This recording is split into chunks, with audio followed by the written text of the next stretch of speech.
పాపనై వెలిగిపోవాలని, కంటి పాపనై వెలిగిపోవాలని, ఇదే నా కోరిక. జీవన మాలిక ఇదే నా కోరిక, నవజీవన రాగమాలిగా, నవజీవన రాగమాలిగా.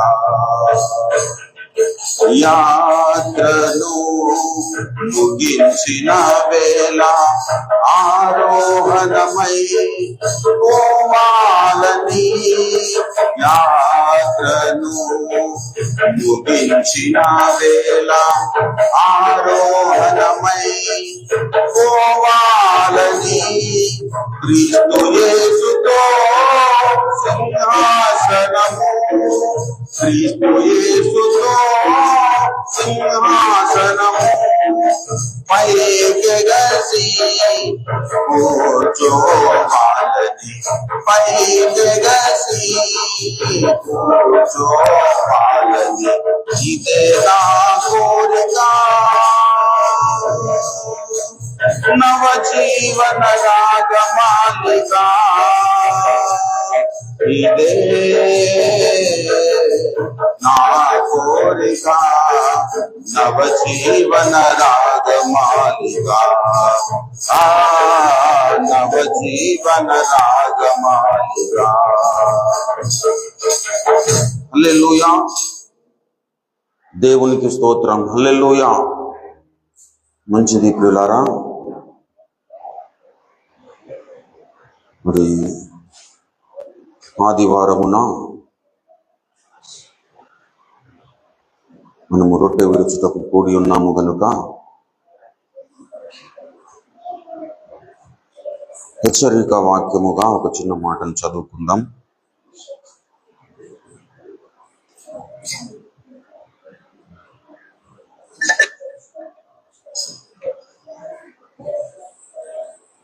దేవునికి స్తోత్రం. హల్లెలూయా, హల్లెలూయా. దేవుని పరిశుద్ధ లేఖన భాగములో నుండి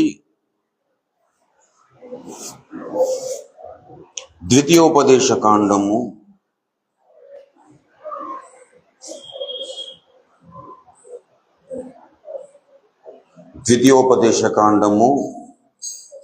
10వ అధ్యాయము. అల్లరి చేయొద్దు నాన్న, అల్లరి చేయొద్దు, సైలెంట్గా ఉండండి మీరు. హల్లెలూయా.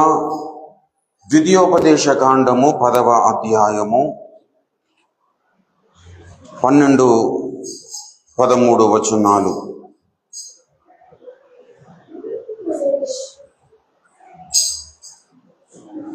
నేను చదువుతున్నాను, దయచేసి చిత్తగించండి. ద్వితీయోపదేశ కాండము 10వ అధ్యాయము 12, 13 వచనాలు. కాబట్టి ఇశ్రాయేలు నీ దేవుడైన యెహోవాకు భయపడి ఆయన మార్గములన్నింటిలో నడుచుచు ఆయనను ప్రేమించి నీ దేవుడైన యెహోవాను నీ పూర్ణ మనస్సుతోను నీ పూర్ణ ఆత్మతోను సేవించి నీ మేలు కొరకు నేడు నేను నీకు ఆజ్ఞాపించు యెహోవా ఆజ్ఞలను కట్టడలను అనుసరించి నడుచుకొందునను మాట కాక నీ దేవుడైన యెహోవా నిన్ను మరి ఏమి అడుగుచున్నాడు. చదువబడిన ఈ పరిశుద్ధ లేఖన భాగము ద్వారా దేవుడే మాట్లాడి తన చిత్తమును మన బ్రతుకులో నెరవేర్చును గాక. ఆమేన్. చిన్న మాట ప్రార్థన చేసుకుందాం. ప్రేమ కలిగిన మా ప్రియ పరలోకపు తండ్రి, జీవము కలిగిన మా మిక్కిలి గొప్ప దైవమా, నీకు వందనాలు. నీ మహాకృప చేత ఒక వారము మా బ్రతుకులలో క్షేమముగా దాటిపోచేసి మరొక నూతన పునరుత్థాన దినమును మా బ్రతుకులలో మీరు అనుగ్రహించిన విధానాన్ని బట్టి నీకు వందనాలు, స్తోత్రములు. ఇంతవరకు నిన్ను పాడి పొగడి స్తుతించడానికి, ఆరాధించడానికి, నిన్ను మహిమపరచడానికి, నిన్ను కనపరచడానికి మీరిచ్చిన గొప్ప అవకాశమును బట్టి, ధన్యతను బట్టి నీకు వందనాలు, స్తోత్రములు, స్తుతులు ప్రభువా. కరుణగల మా రాజా నీకు వందనాలు, స్తోత్రములు. చదువబడిన నీ యొక్క పరిశుద్ధ లేఖన భాగమును బట్టి నీకు వేలాది వందనాలు, కృతజ్ఞతాస్తుతులు, స్తోత్రములు ప్రభువా. చదవబడిన ఈ పరిశుద్ధ లేఖన భాగము ద్వారా నాతో మాతో మీరు మాట్లాడండి. కన్న తండ్రి నీకు వందనాలు, స్తోత్రములు ప్రభువా. నాయన, నిలబడిన నీ ఒక దీన సేవకుడు కేవలము నిష్ప్రయోజకుడే, వట్టివాడే, అయోగ్యుడే ప్రభువా. నీ రక్తముతో నీ దాసుని బాగుగా కడిగి పరిశుద్ధపరిచి పవిత్రీకరించి శుద్ధునిగా చేసి ప్రభువా, నీ దాసుని నోట నీ యొక్క మాటలుంచి నీ చేతి నీడలో కప్పుకొని నీ యొక్క పరిశుద్ధాత్మ అభిషేకము చేత నీ దాసుని అభిషేకించుకొని నాతో మాతో మా అందరితో ప్రభావ మీరు తేటగా మాట్లాడండి. నీ దాసుని నీ నోటి కూరగా వాడుకొనంటే కన్న తండ్రి నీకు వందనాలు, స్తోత్రము. బల్లకై మమ్మల్ని సిద్ధపరచండి. మా జీవితాలకు కావలసిన అత్యవసరమైన సందేశమును పరలోకము నుండి మీరే నా తండ్రి మాకు అనుగ్రహించండి. కన్న తండ్రి నీకు వందనాలు, స్తోత్రములు ప్రభువా. మీరు నా తండ్రి వాక్యము ద్వారా నాతో మాతో మీరు మాట్లాడండి. మీరు మాట్లాడుతుంటుండగా వినుబుద్ధి, వినగల చెవి, గ్రహించే మంచి మనస్సును, లోబడగలిగిన జీవితములను అందరికీ ప్రసాదించి నడిపించి మహిమనందుమని యేసు అతి పరిశుద్ధ నామంలోనే స్తుతిస్తూ ప్రార్థిస్తూ అడిగి బ్రతిమిలాడి వేడుకొంచుకున్న పరమ తండ్రి, ఆమేన్, ఆమేన్. దేవునికి స్తోత్రం. హల్లెలూయా, హల్లెలూయా. ప్రభువునందు నాకు అత్యంత ప్రియమైన దేవుని బిడ్డలారా, చేరవచ్చిన మీ అందరికీ మన ప్రభువును రక్షకుడైన యేసుక్రీస్తు వారి శుభనామమున వందనాలు, కృతజ్ఞతలు, దైవాశీస్సులు తెలియజేస్తా ఉన్నాను. ఈ చదవబడిన లేఖన భాగములో ఇంతే కదా యెహోవా నిన్ను అడుగుచున్నాడు, ఇవే యెహోవా నిన్ను మరి ఏమి అడుగుచున్నాడు అనే ప్రశ్నను మనము చూస్తా ఉన్నాం. దేవుని యందు ప్రియులారా, భక్తి జీవితంలో మనము సాగుతున్న పరిస్థితుల్లో మనము అనుసరించవలసిన విధానాలు, విధులు దేవుడు ముందుగానే మన కొరకు సిద్ధపరిచాడు. మనం లోగడ పోయిన వారం చెప్పుకున్నాం. రక్షణ పొందిన మనమందరము ఏ విధంగా మరి మన రక్షణ జీవితాన్ని కొనసాగించుకోవాలి అనే విషయములో తీర్పు దేవుని ఇంటి వద్ద ఆరంభమగు కాలము వచ్చి ఉన్నది అని చెబుతూ తాను జరిగించిన క్రియల చొప్పున అవి మంచివైనను సరే, చెడ్డవైనను సరే, మనమందరము దేవుని న్యాయపీఠం ముందు లెక్క ఒప్పజెప్పుకోవలసిన పరిస్థితి ఉంటుంది. కాబట్టి మన భక్తి జీవితములో రక్షణ పొందిన ప్రతి విశ్వాసి మరి విధిగా తప్పకుండా గుర్తుంచుకోవాల్సిన విషయం ఏంటంటే, రక్షణ పొందిన మనమందరము దేవుని న్యాయపీఠం ముందుకు, దేవుని సింహాసనం ముందుకు మనము వెళ్ళే ఒక గడియ ఉంది అని మనము జాగ్రత్తగా మన జీవితాన్ని గడపాలని మనము నేర్చుకున్నాం. అయితే ప్రభునందు ప్రియులారా, మరి ఈరోజు దేవుడు మనతో మాట్లాడుతున్న విషయము మనము గమనించినట్లయితే, ఇక్కడ ఇశ్రాయేలు ప్రజలతో మోషే ద్వారా దేవుడు మాట్లాడుతున్న విషయము, మోషే ద్వారా ఆనాడు ఇశ్రాయేలుతో మాట్లాడిన దేవుడు ఈరోజు మనతో మాట్లాడుతున్నాడు.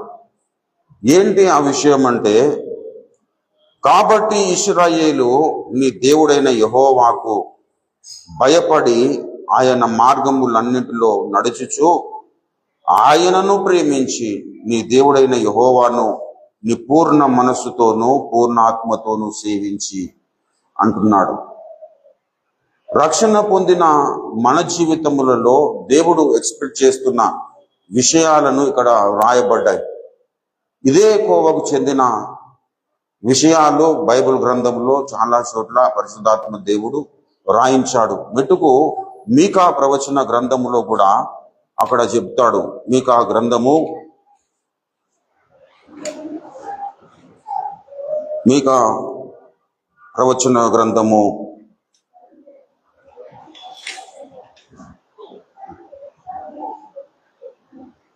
6వ అధ్యాయము 8వ వచనములో చూసినట్లయితే, మనుషుడా ఏది ఉత్తమమో అది నీకు తెలియజేయబడి ఉన్నది. న్యాయముగా నడుచుకొనుటయో, కనికరమును ప్రేమించుటయో, దీన మనస్సు కలిగి నీ దేవుని ఎదుట ప్రవర్తించుటయో, ఇంతే కదా యెహోవా నిన్ను అడుగుచున్నాడు. దేవుడు మన నుండి ఎక్స్పెక్ట్ చేస్తున్న విషయాలు, మనము న్యాయముగా నడుచుకోవాలి, కనికరమును ప్రేమించాలి. అదేవిధంగా ఏమన్నాడు? కనికరమును ప్రేమించుటి, దీన మనస్సు కలిగి నీ దేవుని ఎదుట ప్రవర్తించుటయు అన్నాడు. ఇదే పరిస్థితికి చెందిన మరొక లేఖన భాగము మరి యేసుక్రీస్తు ప్రభు వారికి మరి తమ్ముడుగా జన్మించిన యాకోబు భక్తుడు కూడా ఒక మాట రాస్తాడు. దయచేసి యాకోబు పత్రిక మొదటి అధ్యాయము చివరి వచనములో చూసినట్లయితే, తండ్రి అయిన దేవుని ఎదుట పవిత్రమును నిష్కలంకమునైన భక్తి ఏదనగా,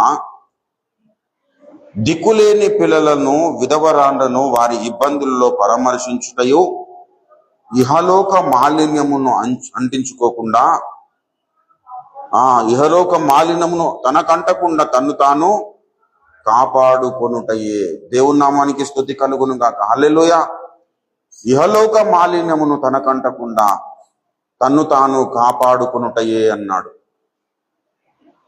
ప్రభువునందు ప్రియులారా, దేవుడు మన నుండి ఎక్స్పెక్ట్ చేస్తున్న విషయాలను మనము విస్మరించడానికి వీలు లేదు. దేవుడు మన నుంచి ఏదైతే కోరుకుంటున్నాడో అది తప్పకుండా మనము అనుసరించాలి. అవి తప్పకుండా మనం అనుసరించాలి ప్రియులారా. దేవుడు మన నుండి కోరుకుంటున్న విషయాలు, దేవుడు మనకు ఆజ్ఞాపిస్తున్న విషయాలు, దేవుడు రక్షణ పొందిన ప్రతి విశ్వాసికి దేవుడు అప్పగించిన విధి విధానాలను తప్పకుండా మనం అనుసరించాలి. ఇక్కడ మనం చూసినట్లయితే ఈ మూలవాక్యములో నీ దేవుడైన యెహోవాకు భయపడి అన్నాడు. ఎవరైతే దేవునికి భయపడతారో వారికి దేవుడు సమీపముగా ఉంటాడు. భయపడి అని అంటున్నాడంటే దేవునికి భయపడని వర్గం ఒకటి ఉన్నదని అర్థం. దేవునికి భయపడాలన్న తలంపు లేని వారు ఉన్నారని అర్థం. నీ దేవుడైన యెహోవాకు నీవు భయపడు అని ఎందుకు చెబుతున్నాడు అంటే, భయపడట్లేదు కాబట్టి భయపడమని చెప్తున్నాడు. భయపడాల్సిన అవసరము ఉన్నది ప్రియులారా. భయముతోనూ వణుకుతోనూ మీ రక్షణను కొనసాగించుకొనుడి అన్నాడు. మన రక్షణ కొనసాగింపులో అతి ప్రాముఖ్యమైన విషయం ఏంటంటే దేవుని యందు భయభక్తులు కలిగి ఉండడం. యోబును గురించి దేవుడు ఆజ్ఞాపిస్తాడు. ఏమని అంటే, యోబు అనే ఒక మనుషుడు, అతడు యథార్థవర్తనుడును న్యాయవంతుడును చెడుతనమును విసర్జించి దేవుని యందు భయభక్తులు కలిగిన వాడు. హల్లెలూయా. అంటే దేవుని యందు భయభక్తులు కలిగి ఉన్నప్పుడు మన రక్షణలో మనము ఎదగగలుగుతాము. దేవుని యందు భయభక్తులు కలిగి ఉన్నప్పుడు మన రక్షణలో మనము స్థిరముగా ఉండగలుగుతాము. దేవుని యందు భయము మనల్ని ఉన్నతమైన స్థితిలోనికి మనల్ని నడిపిస్తుంది. ఎందుకంటే దేవుని యందు భయమే మనల్ని దేవునితో సమీపస్తులనుగా చేస్తుంది. దయచేసి 85వ సంకీర్తనలో ఈ మాట మనము చూస్తాం. 85వ సంకీర్తన దయచేసి 9వ వచనములో చూసినట్లయితే, మన దేశములో మహిమ నివసించినట్లు ఆయన రక్షణ ఆయనకు భయపడు వారికి సమీపముగా ఉన్నది. ఆయన రక్షణ ఎవరికి సమీపముగా ఉన్నది? దేవునికి భయపడు వారికి రక్షణ సమీపముగా ఉన్నది. అంటే దేవునికి భయపడని వారికి రక్షణ ఏ విధంగా ఉన్నదని అర్థము? దూరముగా ఉన్నదని అర్థం. దేవునికి మనం ఎప్పుడైతే భయపడతామో అప్పుడు మన రక్షణలో మనము ఎదగడానికి అవకాశం ఉంటుంది. దేవుడు సమీపముగా ఉంటాడు. రక్షణ జీవితములో మనము నిరంతరము దేవుని కౌగిలిలో మనము ఉండాలి అంటే మనము దేవుని యందు భయభక్తులు కలిగి ఉండాలి. దేవుని యందు భయభక్తులు కలిగి ఉన్నప్పుడు మన మీద ఆయన కనికరము కూడా ఉంటుంది. లూకా సువార్త మొదటి అధ్యాయము దయచేసి 50వ వచనంలో చూసినట్లయితే, ఆయనకు భయపడు వారి మీద ఆయన కనికరము తరతరములు ఉండును. హల్లెలూయా. తరతరములకు ఉండును. ఎవరికి? దేవునికి భయపడు వారికి రక్షణ సమీపముగా ఉన్నది. దేవునికి భయపడు వారికి దేవుని కనికరము తరతరములు ఉంటుంది. దేవుని యందు భయభక్తులు మనం కలిగి ఉండాలి. అబ్రహాము దేవుని యందు భయభక్తులు కలిగి ఉన్నాడు. ఇసాకు దేవుని యందు భయభక్తులు కలిగి ఉన్నాడు. యాకోబు దేవునికి సమీపముగా బ్రతికిన ప్రతి ఒక్కరి జీవితంలో మనము గమనించినట్లయితే వారందరూ దేవుని యందు భయము కలిగి నడుచుకున్నారు. పిల్లరా, దావీదు జీవితంలో ఒక సంఘటన మరి జరిగినప్పుడు మరి ఊరియాను చంపించిన తర్వాత మరి ఎంతో భయముతో వేదనతో దేవుని సన్నిధానములో దేవుని కృప కొరకు కనిపెడతాడు. దయచేసి 51వ సంకీర్తన ఎంతో భయముతో మరి దేవుని సన్నిధానములో ప్రార్థన చేస్తాడు. దయచేసి చూడండి పిల్లరా, మొదటి వచనములో, దేవా నీ కృప చొప్పున నన్ను కరుణింపుము, నీ వాత్సల్య బాహుల్యము చొప్పున నా అతిక్రమములను తుడిచివేయుము అన్నాడు. అలా ఆయన చెబుతున్న విషయము దయచేసి 10వ వచనములో చూసినట్లయితే, దేవా నా యందు శుద్ధ హృదయము కలుగచేయుము, నా అంతరంగంలో స్థిరమైన మనస్సు నూతనముగా పుట్టించుము, నీ సన్నిధిలో నుండి నన్ను త్రోసివేయకుము. దేవుని యందు భయము ఎవరికైతే ఉంటుందో వారికి రక్షణ సమీపముగా ఉన్నది అన్నాం 85:9లో. ఇక్కడ ఏమంటున్నాడు? నీ రక్షణను, నీ సన్నిధి నుండి ఏమన్నాడు? నీ రక్షణ ఆనందము నాకు మరలా పుట్టించుము, నీ సన్నిధి నుండి నన్ను త్రోసివేయకుము, నీ పరిశుద్ధాత్మను నా యొద్ద నుండి తీసివేయకుము. ఎంతో భయముతో భక్తితో దేవుని సన్నిధానములో విజ్ఞాపన చేస్తా ఉన్నాడు. ఆయన ఇంకేమంటున్నాడు చూడండి, 14లో చూసినట్టయితే, దేవా నా రక్షణకర్త ప్రభు, దేవా రక్తాపరాధము నుండి నన్ను విడిపింపుము, అప్పుడు నా నాలుక నీ నీతిని గురించి ఉత్సాహగానము చేయును. విరిగిపోయాడు, దేవుని సన్నిధానములో మనవి చేస్తా ఉన్నాడు. ఎంతో భక్తితో దేవుని యందు ప్రార్థన చేస్తా ఉన్నాడు. 17వ వచనములో చూసినట్లయితే, విరిగిన మనస్సే దేవునికి ఇష్టమైన బలులు, దేవా విరిగి నలిగిన హృదయమును నీవు అలక్ష్యము చేయము. హల్లెలూయా. దేవుని యందు భయభక్తులు కలిగి ఉన్నప్పుడు మనలో దీన మనస్సు ఉంటుంది. దేవుని యందు భయభక్తులు కలిగి ఉన్నప్పుడు మనలో విరిగి నలిగిన మనస్సు ఉంటుంది. ఆ విరిగి నలిగిన మనస్సును దేవుడు ఏమాత్రమును అలక్ష్యము చేయడు. కాబట్టి మనము ఇశ్రాయేలు ప్రజలారా, మీరు దేవుని యందు భయము కలిగి జీవించండి. హల్లెలూయా. దేవుని భయము ఎవరికైతే ఉంటుందో వాడు అనవసరమైన వాటి మీద దృష్టి పెట్టాడు. హల్లెలూయా. ఎందుకంటే ప్రతివాడు దేవుని న్యాయపీఠం ముందుకు వెళ్ళే పరిస్థితి ఉంది కనుక వాడు జాగరూకుడై ఉంటాడు. దేవుని న్యాయపీఠం ముందుకు వెళ్ళినప్పుడు నేను సిగ్గుపడాల్సిన పరిస్థితి నాకు ఉండొద్దు అని చెప్పేసి భయముతో వణుకుతో తన రక్షణను కొనసాగించుకుంటాడు. హల్లెలూయా. కాబట్టి దేవుని యందు భయము భక్తుని జీవితములో అత్యవసరంగా ఉండవలసిన లక్షణము. ఈ భయము లేని కారణాన్ని బట్టి ఇశ్రాయేలు ప్రజలు ఏం చేసినారు? వారు మోషే పై కొండ మీదకి వెళ్ళగానే ఇక మోషే అక్కడనే చనిపోయి ఉంటాడు.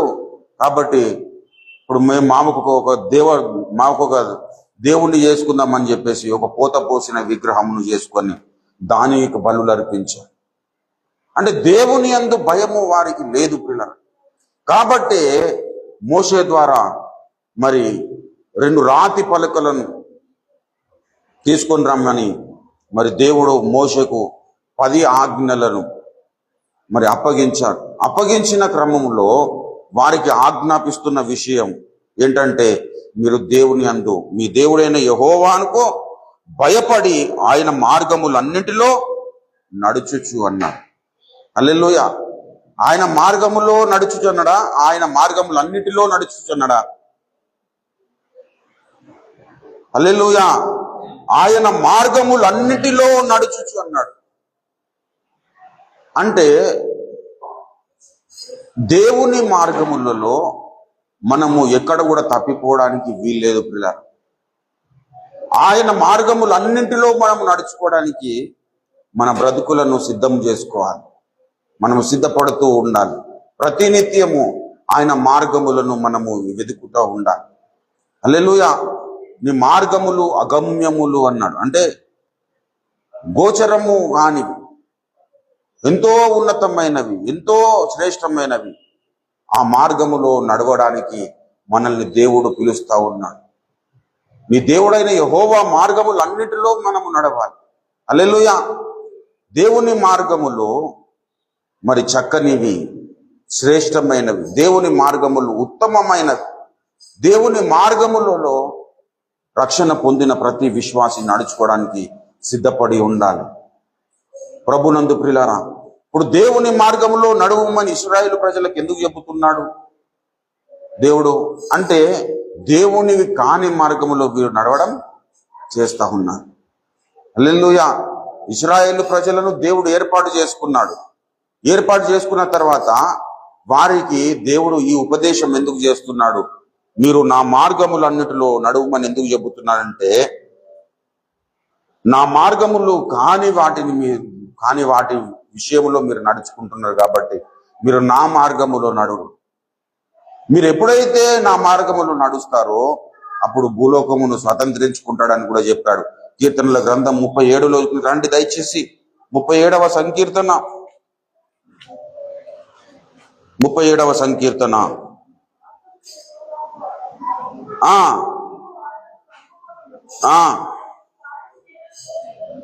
9వ వచనములో చూడండి.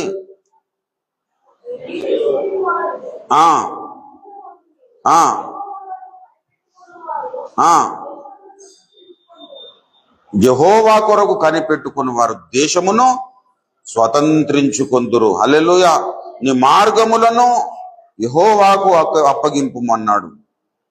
దేవుని మార్గములను మనము నడవాలంటే, దేవుని మార్గములో మనము నడవాలంటే మనం ఏం చేయాలి? మనము దేవునికి మన మార్గములను అప్పగించుకోవాలి. ఆయన నమ్ముకునాలి. ఆయన నమ్ముకున్నప్పుడు దేవుడు ఏం చేస్తాడంటే మన కార్యములను సఫలము చేస్తాడు. దయచేసి 6వ వచనములో కూడా చూసినట్లయితే,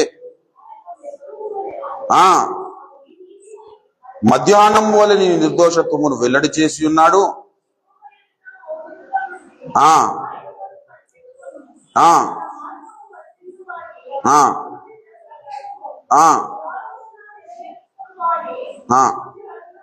హల్లెలూయా. తన మార్గములో వర్ధిల్లు వారిని చూసి వ్యసన పడకుము అన్నాడు. అంటే ఈ లోకములో దేవుని మార్గములు కాకుండా తన సొంత మార్గములో ప్రయాణిస్తున్న వారు కొంతమంది వర్ధిల్లుతారట. వారిని చూసి నువ్వు వ్యసన పడొద్దు. దేవుని మార్గములో నువ్వు నడవడానికి సర్వదా సన్నద్ధుడవై ఉండాలి. నువ్వు ఎప్పుడైతే దేవుని మార్గములో నడుచుకుంటావో, దేవుని మార్గములో నడిచిన ఒక భక్తుడు ఏమని దేవుని స్తుతిస్తాడో చూడండి దయచేసి. యోబు కావ్య ప్రవచన గ్రంథము 23వ అధ్యాయము 11వ వచనం. నా పాదములు ఆయన అడుగు జాడలు విడవక నడిచినవి, నేను ఇటు అటు తొలగక ఆయన మార్గమును అనుసరించి తిని. 10వ వచనములో, నేను నడుచు మార్గము ఆయనకు తెలియను, ఆయన నన్ను శోధించిన తర్వాత నేను సువర్ణము వలె మారుదును. హల్లెలూయా. 12లో అంటాడు, ఆయన పెదవుల ఆజ్ఞను నేను విడిచి తిరగలేదు, ఆయన నోటి మాటను నా స్వాభిప్రాయము కంటే ఎక్కువగా ఎంచి తిని. హల్లెలూయా. ఇప్పుడు దేవుడు ఇశ్రాయేలు ప్రజలకు ఏం ఆజ్ఞాపిస్తా ఉన్నాడు? ఆయన మార్గములన్నింటిలో నడుచుచు అని అన్నాడు. మీరు ఆయన మార్గములన్నింటిలో నడువమంటున్నప్పుడు ఇప్పుడు యోబు భక్తుడు ఏం చేస్తూ ఉన్నాడు?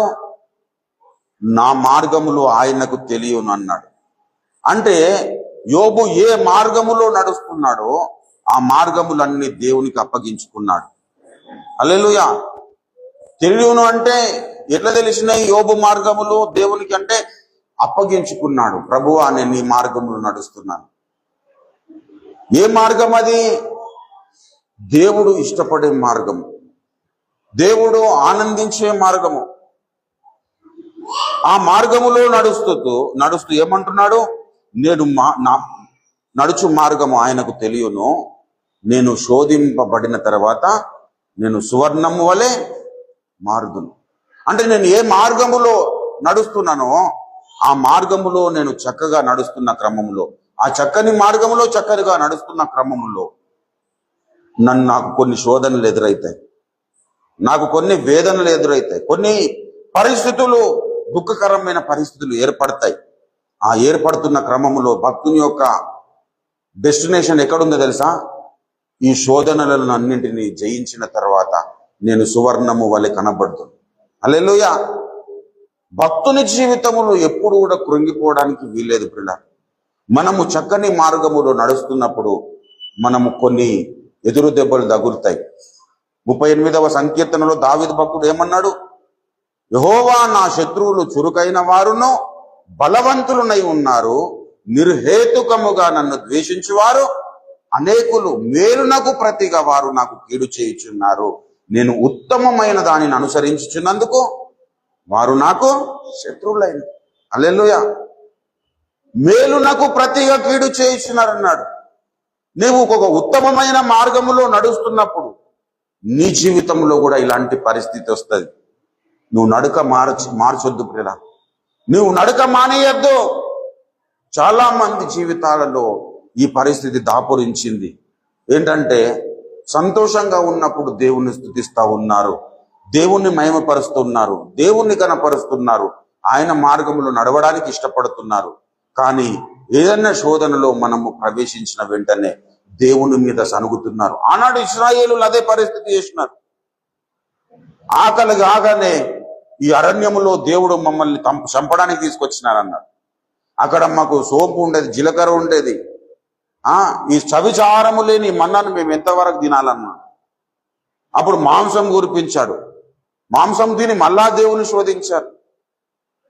ప్రభునందు ప్రియులారా, భక్తుని జీవితంలో కూడా శోధనలో వచ్చినప్పుడు, వేదనలు వచ్చినప్పుడు కృంగిపోవద్దు ప్రియులారా. దావీదు ఏమన్నాడు? నేను ఉత్తమమైన దానిని అనుసరించుచున్నందుకు నాకు శత్రులైన వారు అనేకులు అన్నాడు. హల్లెలూయా. మేలునకు ప్రతిగా నేను ఏదైతే మేలు చేసినానో వారేమో నాకు కీడు చేయడానికి ఇష్టపడుతున్నారు. నా శత్రువులు చురుకైన వారు బలవంతులై ఉన్నారన్నాడు. అంటే నాకంటే వారు బలవంతులు. ప్రభునందు ప్రియులారా, అలాంటి పరిస్థితుల్లో దావీదు ఏనాడు వెనుకడుగు వేయలేదు ప్రియులారా. ఏనాడు దేవుని మీద సనగలేదు, ఏనాడు దేవునికి దూషణకరంగా తన జీవితం బ్రతకలేడు. పర్వాలేదు అనుకున్నాడు. అలానే యోబు భక్తుడు కూడా జీవించాడు. నేను శోధింపబడిన తర్వాత సువర్ణము వలె మారుదును. హల్లెలూయా. శోధింపబడిన మీదట నిన్ను సువర్ణమై మారేదను.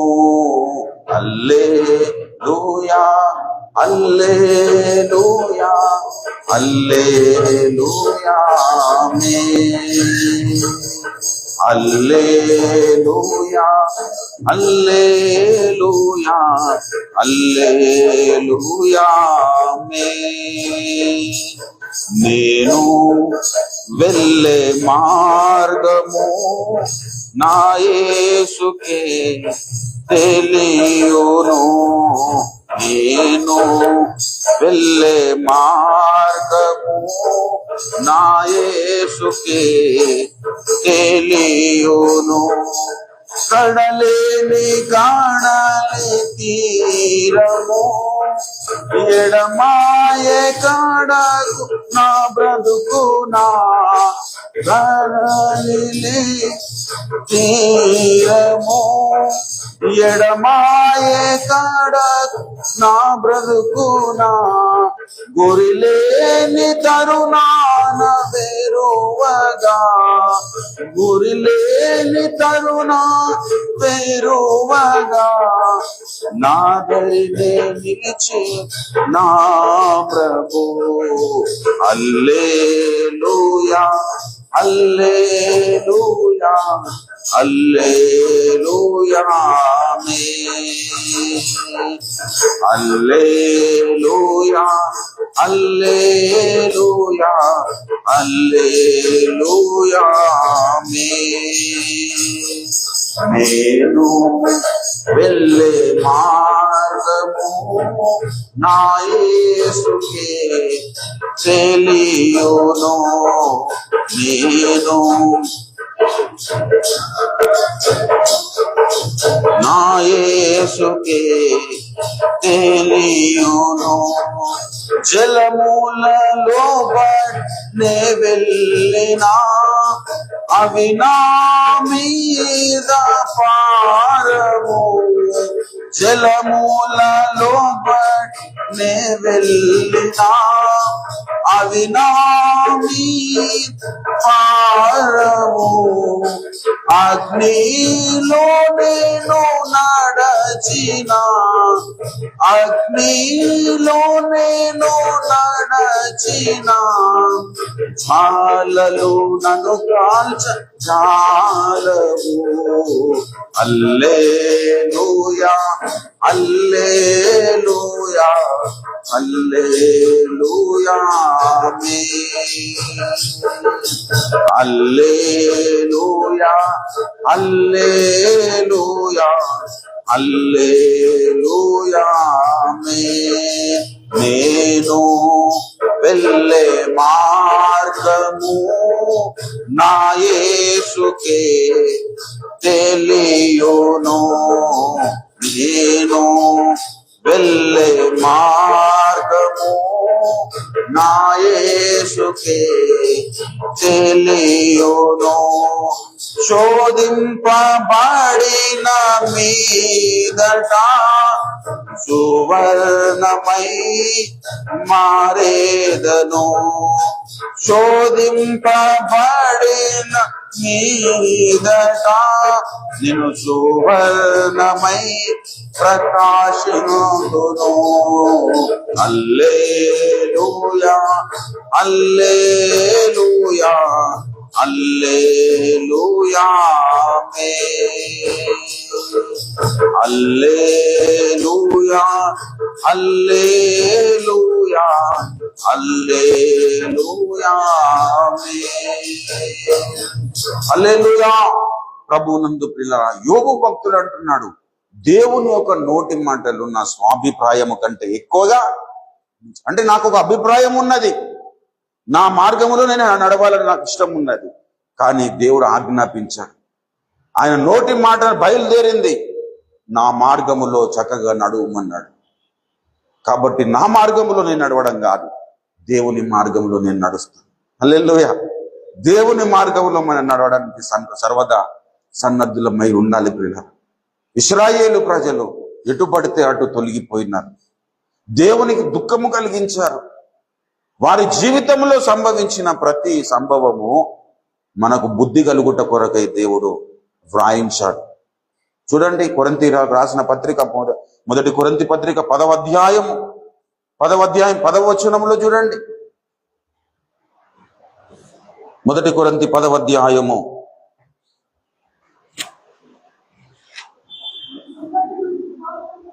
ఈ సంగతులు దృష్టాంతములుగా వారికి సంభవించి యుగాంతం అందున్న మనకు బుద్ధి కలుగుటకు వ్రాయబడి ఉన్నవి ఈ సంగతులు వారికి సంభవించిన 11లో 10లో చెబుతాడు వారు ఏం చేసినారట సనిగినారు సంహారకుని చేత సంహరింపబడ్డారు నశించిపోయారు.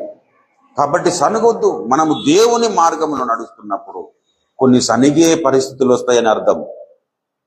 ఇప్పుడు మీరు సనగకూడి అంటున్నాడంటే సనిగే పరిస్థితులు వస్తాయి, కానీ సనగడానికి వీల్లేదు. దేవుని మార్గములన్నింటిలో మనము చక్కగా నడుచుకోవడానికి మనము బయలుదేరినప్పుడు మనము సనిగే పరిస్థితి ఉంటుంది. 9లో చూడండి, 8లో చూడండి.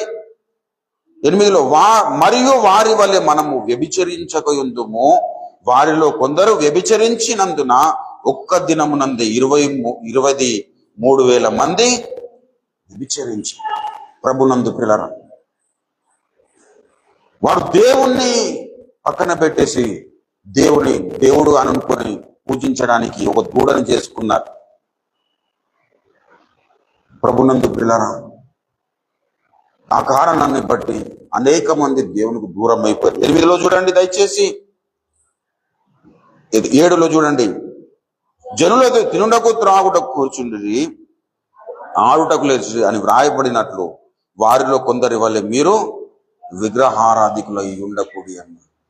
వారు ఏం చేసినారట? ఆటలు ఆడినారట. ఆ దూడని చేసుకొని ఏం చేసినారు? దాని ముంగట విచిత్రంగా అన్యజనులు కూడా చేయని కార్యాలు ఇశ్రాయేలు ప్రజలు చేయడానికి పూనుకున్నారు. ఆ కారణాన్ని బట్టి దేవుని కోపము రగిలింది. ఒక్క దినమునందే 23,000 మంది కూలిపోయినారు. ప్రభునందు ప్రియులారా, ఇవన్నీ సంగతులు ఎందుకు జరిగినాయి? దేవుడు ఎందుకు చెబుతున్నాడు? మనకు ఎందుకు చెబుతున్నాడంటే వారందరికీ దృష్టాంతములకు సంభవించి యుగాంతమందున్న మనకు బుద్ధి కలగడానికి వ్రాయబడ్డాయి. హల్లెలూయా. మనం ఏం చేయాలి? ఇప్పుడు మనము దేవుని మార్గములో నడుస్తున్నప్పుడు, మనకు శోధన కాలం వచ్చినప్పుడు, మనము ఎక్కడనన్నా శోధింపబడుతున్నప్పుడు, మనము ఎక్కడ కూడా మనము తప్పటడుగులు వేయకుండా ఉండాలి అంటే మనము మన మార్గములో మనం నడవడం కాదు, దేవుని మార్గములో మనం నడవడానికి సిద్ధమై ఉండాలి. నా స్వాభిప్రాయము కంటే దేవుని నోట నుండి వచ్చిన ప్రతి మాటను నా స్వాభిప్రాయం కంటే ఎక్కువగా నేను ఎంచాను. నాకు ఒక అభిప్రాయం ఉన్నది. యేసయ్య కూడా ఈ లోకములో ఉన్నప్పుడు సిలువకు అప్పగింపబడినప్పుడు ఏమన్నాడు?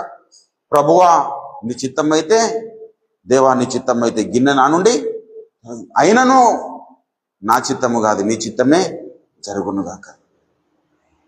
ప్రతి వ్యక్తికి ఒక సొంత చిత్తము ఉంటుంది ప్రియులారా, కానీ ఆ సొంత చిత్తము ఎప్పుడు కూడా మనం జరిగించడానికి మనం పూనుకోవద్దు. దేవుని చిత్తము ఏమై ఉన్నదో, దేవుని ఉద్దేశం ఏమై ఉన్నదో దాని మీద మనము దృష్టి పెట్టాలి. దాని మీదనే మన మనసులను లగ్నము చేయాలి పిల్లలు. ఈనాడు చాలా మంది మొట్టమొదటిగా ఏం చేయమన్నాడు? మీరు దేవుని యందు భయము కలిగి ఉండండి అన్నాడు. తర్వాత ఆయన మార్గములు అన్నిటిలో నడువమన్నాడు. ఆయన భయభక్తులు కలిగి ఉండాలి. ఆయన మార్గములన్నిటిలో మనము నడుచుకోవాలి. ఇంకొక విషయం చెబుతున్నాడు, దయచేసి చూడండి. 13లో, ద్వితీయోపదేశ కాండము 10:13లో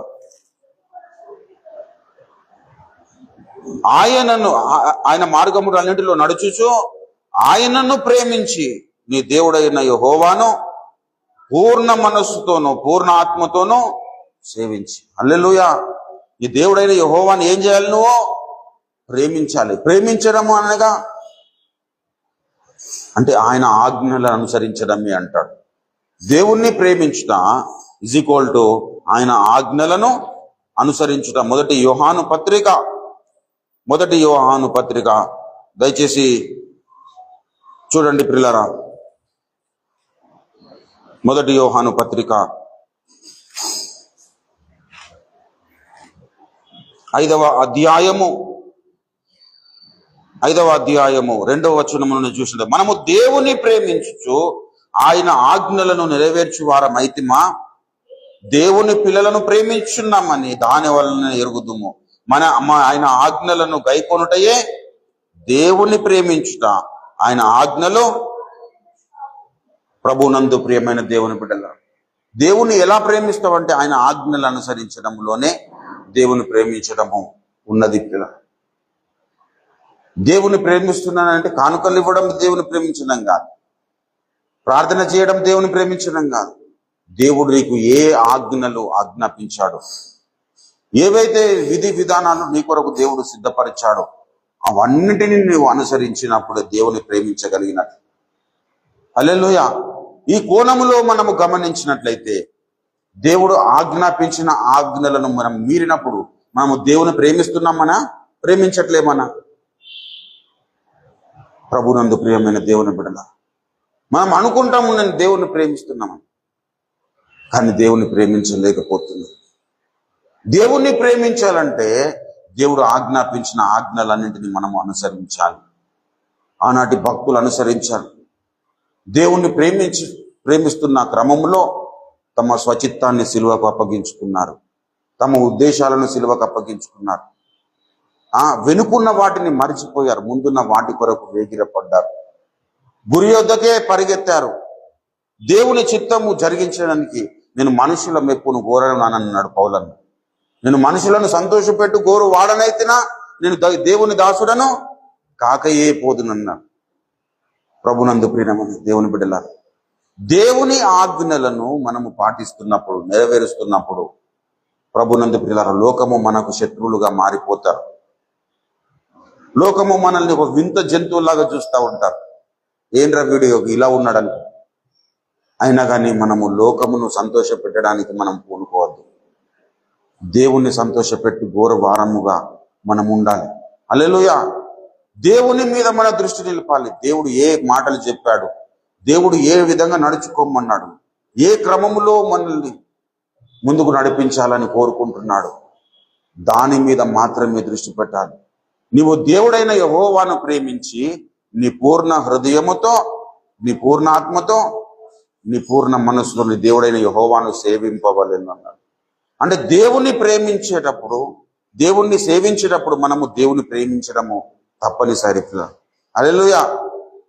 నేను యేసయ్యను సేవిస్తున్నానంటే మరి దేవుని ప్రేమిస్తున్నావా? దేవుని ప్రేమించడము అనగా ఆయన ఆజ్ఞలు అనుసరించి, అంటే దేవుణ్ణి సేవించే వాళ్ళు, అంటే అనుసరించే వాళ్ళు ఏ క్రమంలో ఉండాలి? దేవుడు ఆజ్ఞాపించిన ఆజ్ఞలను నెరవేర్చే క్రమములో ఉండాలి. హల్లెలూయా.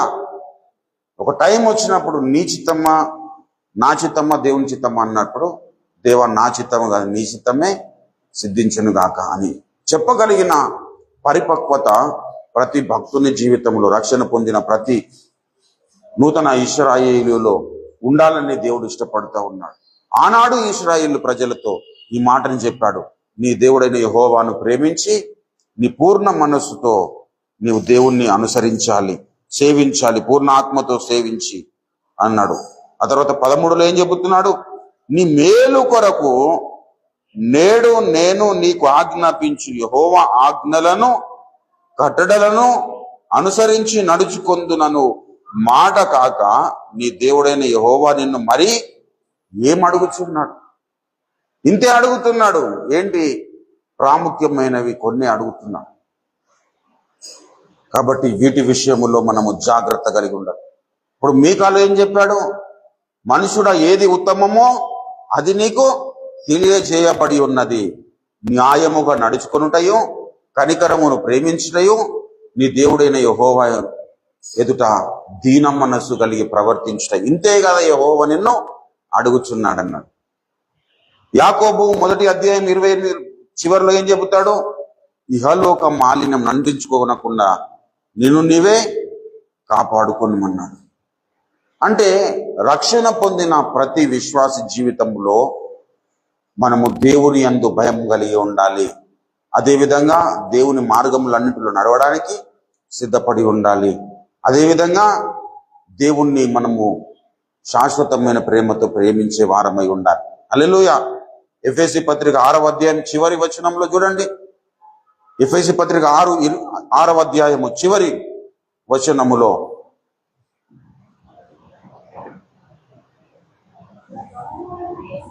మన ప్రభువైన యేసుక్రీస్తును శాశ్వతమైన ప్రేమతో ప్రేమించు వారందరికీ కృప కలుగును గాక. హల్లెలూయా. మరి కృప కలగాలంటే ఏం చేయాలి? దేవుణ్ణి ఏ విధంగా ప్రేమించాలి? శాశ్వతమైన. మొట్టమొదటిగా ఎవరు ప్రేమించారు? దేవుడే మనల్ని ప్రేమించాడు. యోహాను సువార్త మరి 3:16 ఏం చెప్తాడు? దేవుడు లోకమును ఎంతో ప్రేమించింది. ఆ తర్వాత ఇర్మియా ప్రవచన గ్రంథంలో ఏం చెప్తాడు? శాశ్వతమైన ప్రేమతో నిన్ను ప్రేమించుచున్నాను గనక విడవక నీ ఎడల కృప చూపుచున్నాను అన్నాడు. ఇప్పుడు శాశ్వతమైన ప్రేమతో దేవుడు ప్రేమించాడు. దేవుడు లోకమును అనగా మనల్ని దేవుడు ఎంతో ప్రేమించి కాగా తన అద్వితీయ కుమారుని యందు విశ్వాసం ఉంచి ప్రతివాడు నశింపక నిత్య జీవం పొందినట్లుగా ఆయన అనుగ్రహించాడు. అంటే మనం నశించే వారముగా ఉన్నప్పుడు తన కుమారుణ్ణి అనుగ్రహించి మనల్ని ప్రేమించినాడు కాబట్టి ఆయన కుమారుని అనుగ్రహించి మన లక్ష్యంలోకి నడిపించాడు. నడిపించిన దేవుడు మనల్ని ఏ విధంగా ప్రేమిస్తున్నాడు అంటే శాశ్వతమైన ప్రేమతో. ఈ శాశ్వతమైన ప్రేమతో మనల్ని ప్రేమించిన దేవుణ్ణి మనం ఏ విధంగా ప్రేమించాలంటే మనం కూడా అప్పుడేం కలుగుతుంది? కృప కలుగుతుంది. హల్లెలూయా. మన ప్రభు అయిన యేసుక్రీస్తును శాశ్వతమైన ప్రేమతో ప్రేమించి వారందరికీ కృప కలుగును కాక అన్నాడు. కృప ఏం చేస్తుంది అంటే నీవు ఎక్కడ బలహీనుడవో అక్కడ నిన్ను బలపరుస్తుంది. ఎక్కడ నీకు జ్ఞానం సరిపోవడం లేదో అక్కడ నీకు జ్ఞానం ఇస్తుంది. ఎక్కడ నీవు తప్పిపోతున్నావు అక్కడ నేను వెతికి రక్షిస్తుంది. ఎక్కడ నీవు దుర్బలునిగా ఉంటున్నావు అక్కడ నీకు బలం ఇస్తుంది. ఎక్కడనైతే నీకు శక్తి చాలట్లేదు అక్కడ కృప ఏం చేస్తుందంటే నీకు శక్తిని ఇస్తుంది. ఎక్కడనైతే నువ్వు నడవలేకపోతున్నావు అక్కడ నీకు నడవడానికి శక్తినిస్తుంది. దేవుని అభిప్రాయాలను ఎక్కడనైతే నీవు గౌరవించలేకపోతున్నావో, నీ స్వాభిప్రాయం కంటే ఎక్కువగా నువ్వు ఎప్పుడైతే ఎంచలేకపోతున్నావో అక్కడ కృప ప్రత్యక్షమై నిన్ను బలపరుస్తుంది. హల్లెలూయా. కాబట్టి కృప పొందుకోవాలంటే మనకు ఉండవలసిన లక్షణం ఏంటంటే ప్రభునందు ప్రియులారా, దేవుడు ఏ ప్రేమతో మనల్ని ప్రేమించాడో అదే ప్రేమతో మనము ప్రేమించగలగాలి. హల్లెలూయా. అంటే ప్రేమించడం అనగా లోకం ఏమనుకుంటుంది? ప్రేమించడం అనగా పొందుకోవడం. ప్రేమించడం అంటే పొందుకోవడం కాదు, ఇవ్వడం. హల్లెలూయా. దేవుడు లోకమును ప్రేమించి తనకు అద్వితీయ కుమారుని లోకానికి ఇచ్చేశాడు. ఇప్పుడు మనము ప్రేమించి మనం దేవునికి ఏమి ఇవ్వాలి? మన జీవితాన్ని ఇచ్చేయాలి. హల్లెలూయా. పౌలను ఏమన్నాడు? నేను క్రీస్తుతో సిలువ వేయబడి ఉన్నాను, ఇక జీవించేవాడను. మరి పత్రికలు ఎవరు రాసిండ్రు అంటే దేవుడే నాయందు ఉండి రాశాడు. దేవుడే నాయందు జీవించాడు కాబట్టి ఆయన రాసుకున్నాడు. రక్షణ పొందిన ప్రతి విశ్వాస జీవితంలో ఇలాంటి అనుభవము కలిగి ఉండాలి పిల్లలు. నేను కాదు జీవిస్తున్నది, నాయందు యేసయ్య జీవిస్తున్నాడు. నేను ఇప్పుడు జీవించున్న జీవితము నన్ను ప్రేమించి నా కొరకు తను తాను అప్పగించుకున్న దేవుని కుమారుని యందలి విశ్వాసమును బట్టి నేను జీవించున్నానన్నాడు గలతీ పత్రిక 2వ అధ్యాయం. కాబట్టి ప్రభునందు ప్రియమైన దేవుని బిడ్డలారా, దేవుడు మన జీవితంలో ఏవేవైతే మన నుండి ఎక్స్పెక్ట్ చేస్తా ఉన్నాడో అవన్నింటి విషయంలో మనము నిర్దోషులముగా ఉండాలి. హల్లెలూయా. దేవుని న్యాయపీఠం ముందుకు మనము వెళ్ళినప్పుడు, ఆయన సింహాసనము ముందుకు వెళ్ళినప్పుడు మనము తలదించుకునే పరిస్థితి ఎప్పుడు వస్తుందంటే దేవుడు ఆజ్ఞాపించిన వాటి విషయంలో మనము నిర్లక్ష్యంగా జీవించినప్పుడు, దేవుడు విధించిన విధి విధానాల విషయంలో మనము నిర్లక్ష్యంగా బ్రతికినప్పుడు, అప్పుడు మనం ఏమైపోతామంటే దేవుని న్యాయపీఠం ముందుకు వెళ్ళినప్పుడు మనం తలదించుకుంటాం. హల్లెలూయా. తలదించుకునే పరిస్థితి ఉండదు పిల్లరా. తలదించుకునే పరిస్థితి ఉండదు, తలెత్తుకునే పరిస్థితి మనకు ఉండాలి. కాబట్టి దేవుడు ఏం చేశానంటే మన కొరకు ఒక చిన్నపాటి బలిపీఠం ఇక్కడ దేవుడు సిద్ధపరిచాడు. ప్రభు బలను సమీపిస్తున్నప్పుడు మనం ఏం చేస్తాము? మనల్ని మనము పరీక్షించుకుంటాం. దేవునికి ఆయాసకరమైన ప్రతి పరిస్థితిని మన నుండి తొలగించుకుంటాం.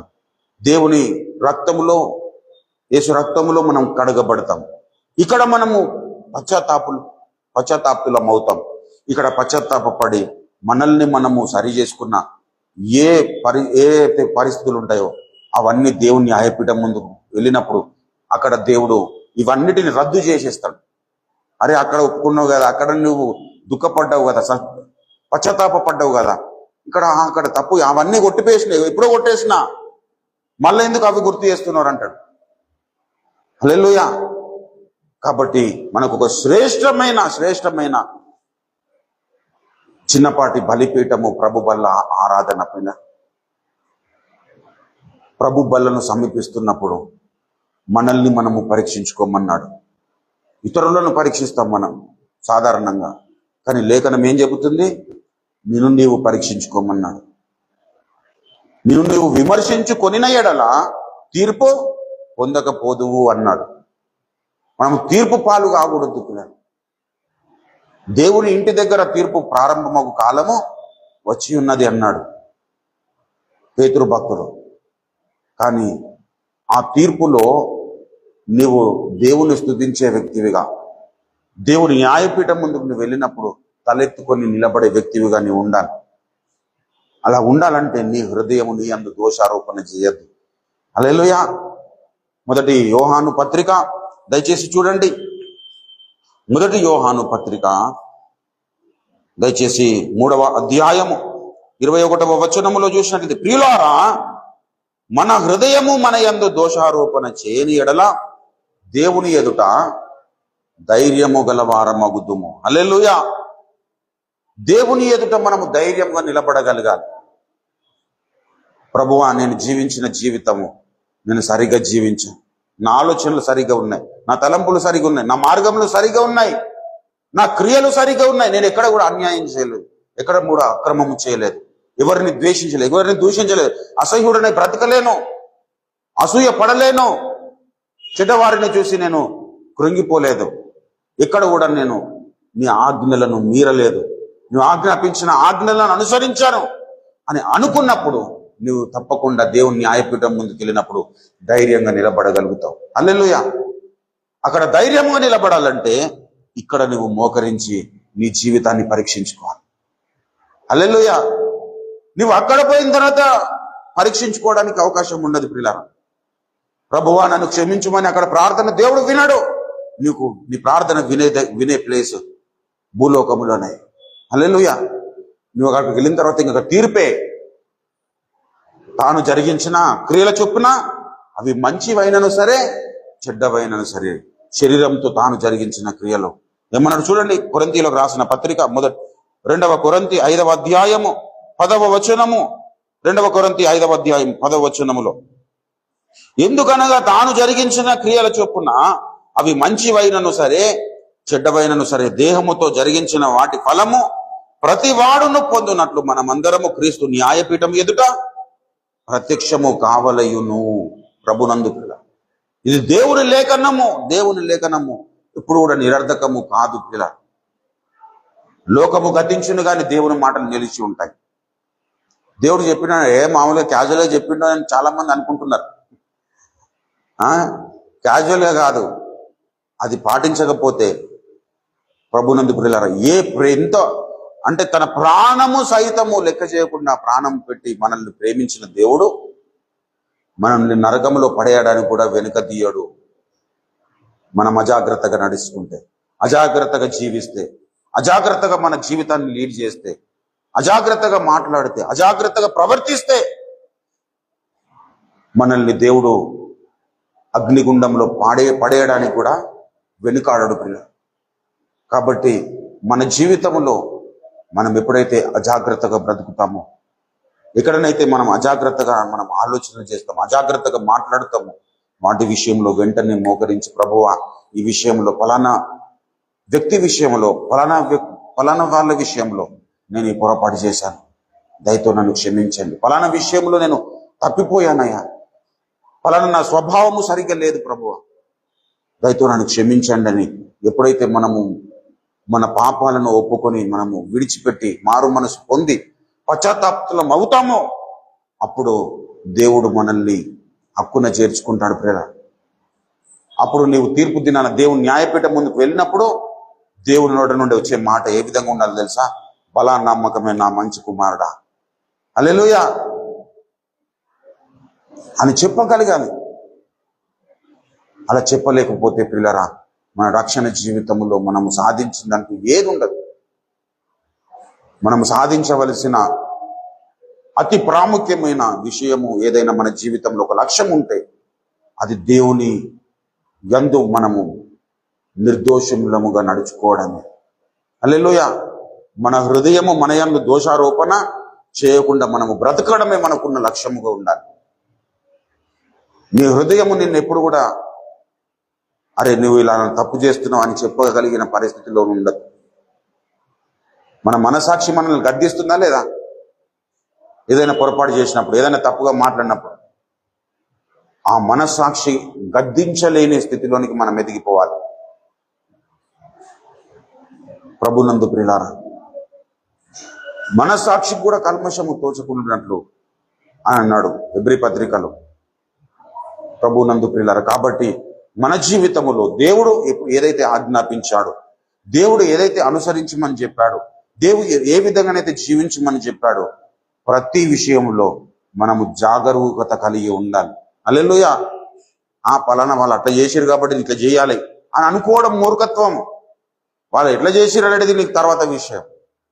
దాన్ని బట్టి దేవుడు నిన్ను లెక్కలోనికి తీసుకోడు, నీ వ్యక్తిత్వాన్ని బట్టి తీసుకుంటాడు. అరే వాళ్ళు మూర్ఖులు ఎట్లా చేసిరు, నీ ప్రవర్తన ఏమైంది, మళ్ళీ లేఖనం ఏం చెబుతుంది, ఆ విధంగా నువ్వు నడుచుకున్నావా అని దేవుడు ప్రశ్నించినప్పుడు నీ దగ్గర సమాధానం ఉండగలిగిన స్థితిలో నువ్వు నిలబడగలగాలి. హల్లెలూయా.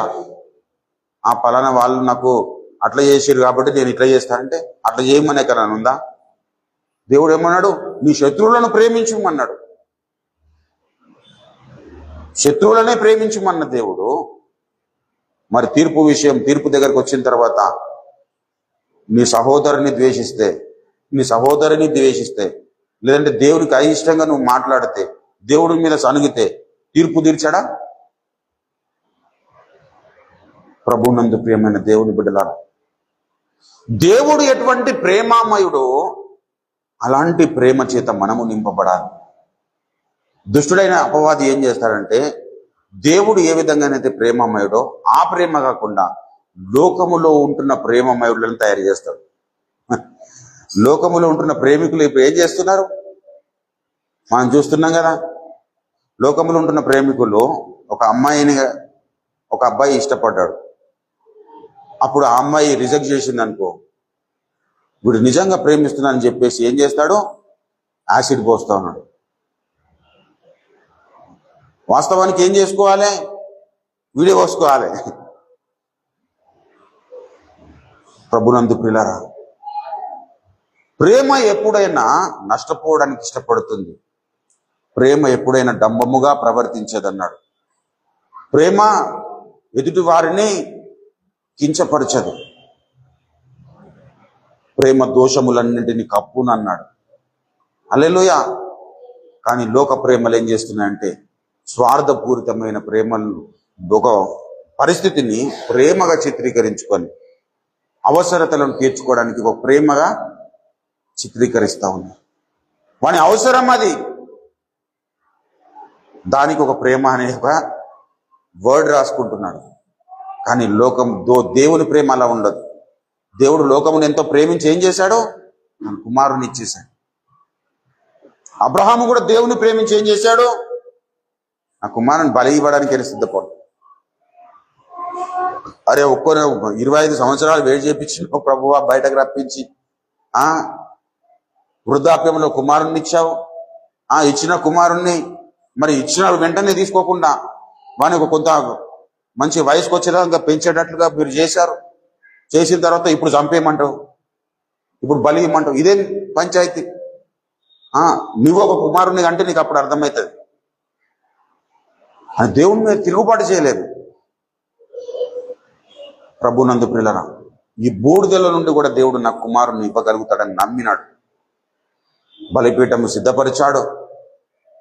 కుమారుడు అడిగాడు, ప్రభు మరి నాయన బలిపీఠం అయితే సిద్ధపరిచావు, మరి బలి పశువు ఏది అని అన్నప్పుడు కాళ్ళు చేతులు కట్టేసి నువ్వే బలి పశువురు అని చెప్పేసి అక్కడ ఇస్సాకు కూడా ఏం అభ్యంతరం తెలియజేయలేడు.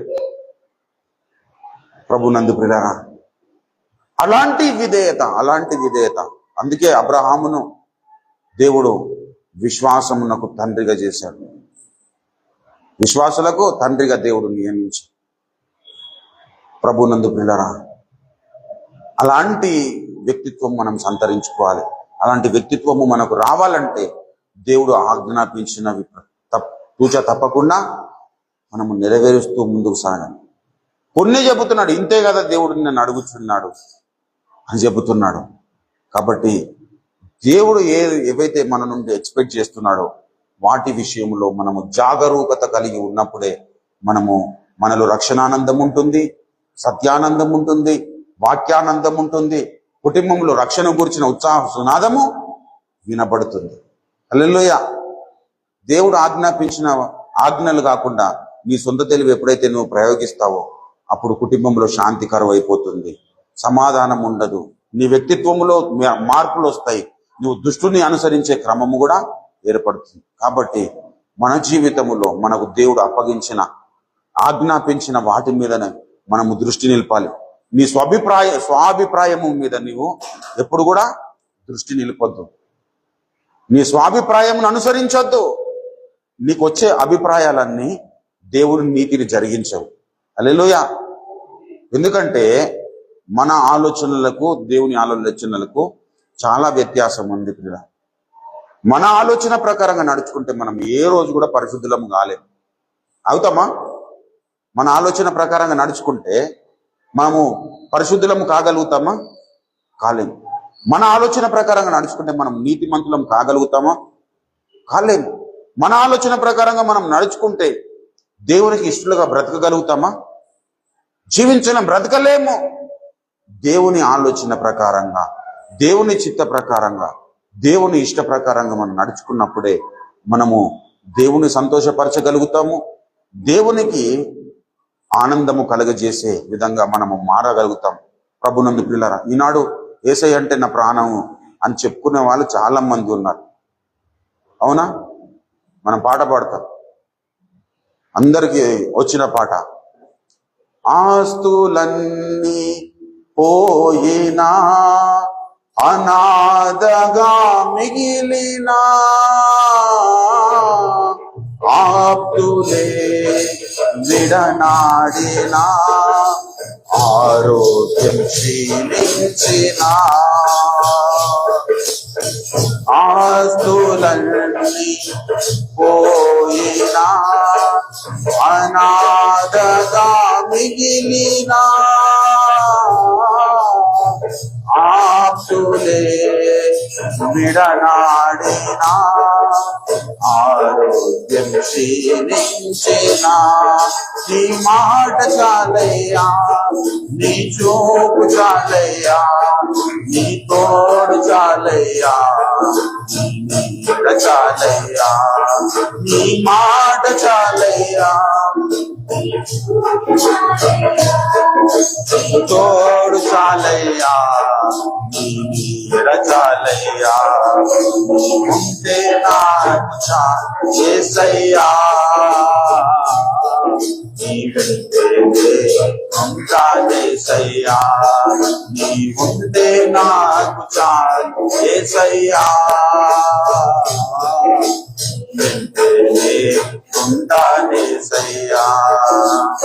ఏమంటున్నాడండి? ఆస్తులన్నీ పోయినా అనాథగా మిగిలిన ఆప్తులే విడనాడినా ఆరోగ్యము క్షీణించిన నీ మాట ఈ మాట పాటకు మన ప్రవర్తనకు ఏమన్నా పొంతనుందా? చిన్న ఆస్తి తగాదాలు వస్తే చంపుకుంటున్న వారిని మనం చూడట్లేదా లోకంలో? కానీ పాట పాడుకుంటాం ఏంటంటే ఆస్తులన్నీ పోయినా నీ మాట చాలయ్యంట. అంటే ఎంత వేషధారణగా బ్రతుకుతున్నామో మనం గమనించుకోవాలి. ఆరోగ్యం క్షీణించినా నువ్వు దేవుణ్ణి స్తుతించగలుగుతున్నావా? ఆప్తులే విడనాడిన అన్నాడు. ఆప్తులు విడనాడినప్పుడు కూడా నీ దేవుని మాట మీద నువ్వు నమ్మకంగా బ్రతకగలుగుతున్నావు. ఈ పాట పాడని క్రైస్తవుడు ఎవరన్నా? అందరికీ తెలిసిన పాట, అందరూ పాట పాడతారు, కానీ నోళ్లతో పాడుతున్నారు, హృదయంతో పాడలేకపోతున్నారు. అందుకే యెషయా 29:13 ఏం చెప్తాడు? ఈ ప్రజలు నోటి మాటతో నా యొద్దకు వచ్చుచున్నారు గాని హృదయము నాకు దూరము చేసుకొని ఉన్నారు. వీరు నా యందు చూపు భయభక్తులు మానవుల విధులను బట్టి వారు నేర్చుకున్నవి అన్నాడు. ఇదే మాటను యేసయ్య కూడా ఉటంకిస్తూ మాట్లాడతాడు. యెషయా మత్తయి సువార్త 15వ అధ్యాయంలో 7వ వచనంలో చూడండి, వేషధారులారా, ఈ ప్రజలు నోటి మాటతో నా యొద్దకు వచ్చుచున్నారు గాని హృదయము నాకు దూరము చేసుకొని అన్నారు. ప్రభునందు ప్రియమైన దేవుని బిడ్డల, హృదయముతో దేవుని అనుసరించాలి. నీ ప్రతి పరిస్థితి నువ్వు ఒక సువర్ణముగా మారడానికే దేవుడు అనుమతిస్తాడు నీ జీవితంలో. హల్లెలూయా. ఇది నమ్మాలి. దీని మీద నువ్వు ఎప్పుడైతే నిలబడగలుగుతావో స్థిరంగా, అప్పుడు నీ జీవితంలో నువ్వు ఎటువంటి పరిస్థితులు వచ్చినా దేవుణ్ణి స్తుతించగలుగుతావు. నీ జీవితంలో ఎటువంటి సంభవ జరిగినా గానీ వీటన్నింటిలో దేవుడు నన్ను సువర్ణముగా మార్చడానికే, నన్ను ఒక ఉన్నతమైన అంతస్తులోనికి నన్ను తీసుకువెళ్ళడానికే ఇవి అనుమతించాడని నమ్మగలిగారు. రోమపత్రిక 8:28లో మనం స్థిరులమైపోవాలి. దేవుని ప్రేమించు వారి కొరకు అనగా ఆయన సంకల్పము చొప్పున పిలువబడిన వారికి సమస్తము మేలు కలుగుట కొరకే సమకూడి జరుగుచున్నది. హల్లెలూయా. మేలు కలుగుట కొరకే. నీ జీవితంలో ఏదైనా కీడు లాంటి పరిస్థితి వచ్చిందా, అది కూడా నీకు దేవుడు మేలుకరంగానే మార్చడానికి అనుమతిస్తాడు. అందుకే యోబు అన్నాడు, నేను శోధింపబడిన తర్వాత సువర్ణము వలె మారుదు. హల్లెలూయా. ప్రతి వ్యక్తి జీవితంలో శోధనలు వస్తాయి. అరే శోధనలు వచ్చినాయి కదా, వాడు దేవునికి దూరస్తుడు ఉన్నాడు అనుకోవడానికి వీలేదు. నీ జీవితంలోకి వస్తాయి. అప్పుడు నిన్ను గురించి ఇతరులు అనుకోకుండా ఉండాలంటే నీవు ఇతరుల విషయంలో నువ్వు జాగ్రత్తకు కలిగి ఉండాలి. హల్లెలూయా. నీ జీవితంలో వచ్చినప్పుడు నిన్ను గురించి కూడా అనుకునే పరిస్థితి ఏర్పడుతుంది కదా. కాబట్టి ఇతరులు శోధింపబడుతున్నప్పుడు అవసరమైతే వారికి సహాయం చేయగలిగిన స్థితిలో మనము ఉండాలి. హల్లెలూయా. ఈ లోకములో ఏది శాశ్వతం కాదు. పెత్తనాలకు వెళ్ళేసి మన భక్తి జీవితాన్ని నశింపజేసుకోవద్దు. దుష్టుడైన అపవాది ఏం చేస్తాడంటే ఏదైనా ఒక సమస్యను సృష్టించి ఆ సమస్య వలన నీ భక్తి జీవితాన్ని పాడు చేయాలని వాడు సంకల్పిస్తాడు. వానికి దొరకద్దు ప్రియులారా, వానికి దొరకద్దు. అది నీ పిల్లల వలన కావచ్చు, నీ భార్య వలన కావచ్చు, నీ ఆస్తుల వలన కావచ్చు, లేదంటే నీ ఉద్యోగం వలన కావచ్చు, నువ్వు చేస్తున్న పనుల వలన కావచ్చు. ఏదో ఒక విషయంలో దుష్టుడైన అపవాది ఏదో ఒక పరిస్థితిని క్రియేట్ చేయాలనుకుంటాడు. క్రియేట్ చేసేసి నీ భక్తి జీవితాన్ని పతనం చేయాలనుకుంటాడు. వానికి అవకాశం ఇవ్వద్దు పిల్లలు. వానికి అవకాశం ఇచ్చినామంటే మనము భ్రష్టులముగా తయారైపోతాం. వానికి అవకాశం ఇవ్వకుండా ఉండాలంటే మనము ప్రతి విషయములో దేవుని మాటకు లోబడుతూ దేవుడు చేయమన్నది మనం చేస్తూ ముందుకు సాగాలి. దానికంటే క్షేమాధారం ఏది కూడా మన జీవితంలో ఉండదు, ఉండకూడదు కూడా. ప్రభునందు ప్రియులారా, యోబు భయంకరమైన శ్రమలు అనుభవించి, భయంకరమైన వేదన అనుభవించి, ఆస్తులన్నీ కోల్పోయాడు, పిల్లలను కోల్పోయాడు, భార్య దూరం అయిపోయింది. ఆయన నోట నుండి వచ్చిన మాట ఏంది? యెహోవా ఇచ్చాను, దేవుని నామానికి మహిమ కలుగును గాక అన్నాడు. ఆ పరిస్థితి మనము ఈ కడవరి కాలంలో మనం కలిగి ఉండాలి. దేని మీద కూడా మమకారాన్ని పెంచుకోవద్దు పిల్లరా. ప్రతిదాన్ని మనము దేవుని కోణములోనే ప్రేమించాలి. హల్లెలూయా. మనుష్య కోణములో ఏ వ్యక్తిని అయితే ప్రేమిస్తావో అప్పుడు మనుషుల్లాగా నువ్వు గాయపడతావు.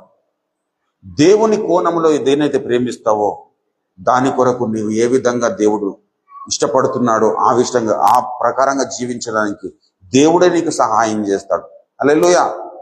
కాబట్టి ప్రభునందు ప్రియమైన దేవుని బిడ్డలారా, దేవుడు మన నుండి కోరుకుంటున్న విషయంలో మనము జాగరూకత కలిగిన వారమై దేవుని యందు భయము కలిగి ఉండాలి.